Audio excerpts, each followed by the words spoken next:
Okay, let's start you off with the biggest story making headlines currently. Next year's presidential race in the United States is changing gear. The 2024 presidential campaign is taking shape by the week as more candidates join in or others bow out. But as the world's most developed country prepares to elect its next president, few of the presidential hopefuls are facing the heat of allegations against them, which might eventually hamper their presidency bid. In a short while from now, former U.S. President Donald Trump is scheduled to appear at a Miami federal court. He is facing the criminal charges of allegedly unlawfully keeping national security documents after leaving office, and then lying to the officials who tried to retrieve them. The local law enforcement authorities are on their toes. Security outside the courthouse has been tightened in anticipation of throngs of protesters and supporters.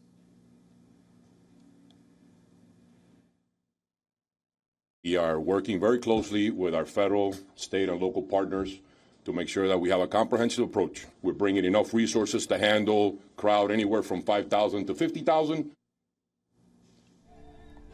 The case marks the first time a current or former U.S. president has faced criminal charges at a federal court.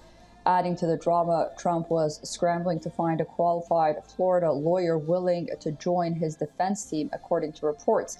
But to defend Trump in the case, the lawyers making an appearance with Trump will be the top former federal prosecutor Todd Blanche and the former Florida Solicitor General Chris Kise. This is according to people familiar with the matter. This comes after rumors that several prominent Florida attorneys declined to take Trump on as a client after two of the key lawyers handling the documents matter, Jim Trusty and John Rowley, resigned last week.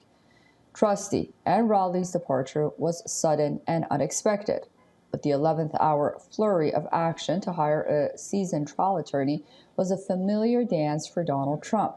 He has had difficulty hiring and keeping lawyers over the course of numerous federal and state investigations since his 2016 election as president. The former president prepares for a second arraignment this year, where earlier Trump was arraigned in Manhattan in April on separate criminal charges related to hush money payments to the adult film star Stormy Daniels.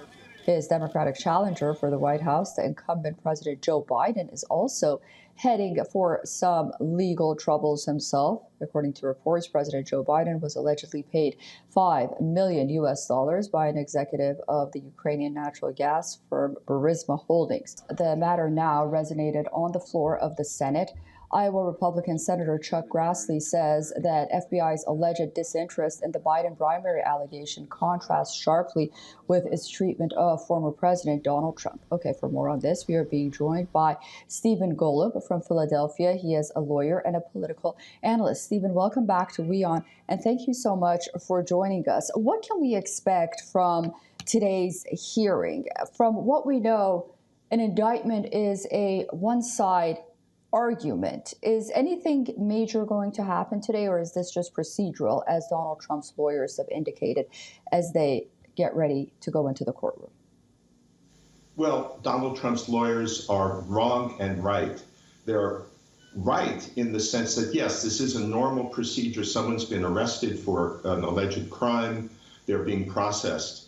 And whether that processing will include taking a photograph of them and otherwise going through the procedures that a normal criminal indictment would involve, it remains to be seen. But in most respects, it's pretty normal. Of course, it's extraordinary, on the other hand, in that this is a former president. This is unprecedented. And the crimes that he's been accused of really, really endanger the national security of the United States.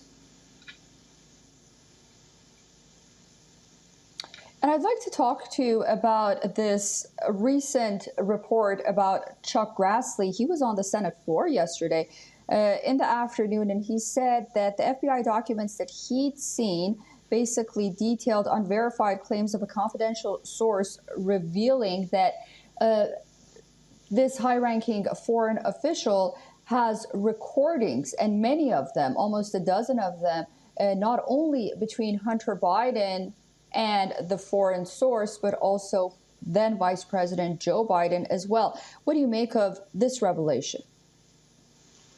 It's kind of very complicated and convoluted sounding, isn't it? That a senator is reporting what he claims are certain documents that report on certain recordings by an unnamed source, et cetera, et cetera. Until and unless we get much better proof, I think it's better to view this in the context of a smokescreen, one of many being thrown up by Republican supporters of Donald Trump, to try to blur the distinction between what he did, where there's clear documentation of the crimes he may well have committed, and this much more convoluted story that really is a very, very separate and very, very possibly inconsequential matter. Well, Stephen Golub, thank you so much for joining us. We'll be watching both situations very closely, and we look forward to speaking to you again very soon. Thank you.